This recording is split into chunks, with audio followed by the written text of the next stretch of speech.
Coconuts TV. Ako nga pala si Paul Kiambao, 23 years old, isang landscape photographer at nandito ako ngayon sa Bulaluan sa Espanya.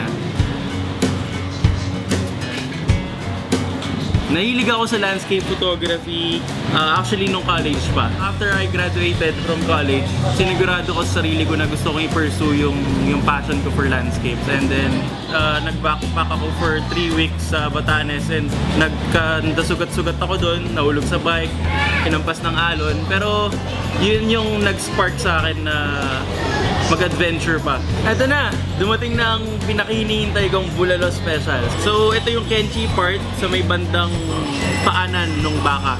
Meron siyang mais at pechay. Yan, samahan mo ng patis para mas lalong luminamnam ang iyong bulalo. Oh, yeah. So, tara! Tikman na natin to.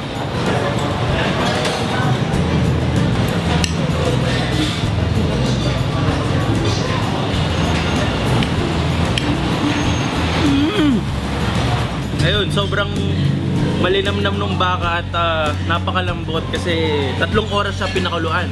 Tikman natin yung sabaw. Sobrang panalo. At ngayon, titikman ko na ang superstar ng bulalo. Ang tinatawag nilang bone marrow. So, kailangan mo siyang pagsarain sa loob ng buto na to. Ito siya, yung mga manlaman. Para sa akin, mas malinamnam yung bone marrow kaysa dun sa laman. Para sa gelatin. Dahil bilis niyang mahati. Ayan, di ba? At ito ang napaka-importanting bagay na kailangan mong gawin dito sa bulalo. Ang sipsipin ng buto nito. Huwag mong papalampasin yun dahil ito ang highlight din ng lahat ng bulalo. So, subukan natin. Mahirap sumipsip ng bulalo pero sulit na sulit naman. Actually, matagal ko na talagang balak mag-shoot sa Batanes kasi for me, isa siya sa mga best spot for landscape photographers. Yun, siguro isa na yun sa mga travel achievements ko kasi it's a remote island and very dangerous yung sobrang unpredictable ng weather and lalo na yung alon.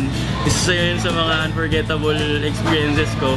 Pag natatakot ako, ang ginagawa ko lang is titingin lang ako sa ilaw and kalmado na lang. At dahil sa sobrang gutom ko, naubos ko ang Bulalo Special. Sa halagang 150 pesos, sulit na sulit yung ibabayad mo dito sa Bulaluan sa Espanya. Kaya, tara!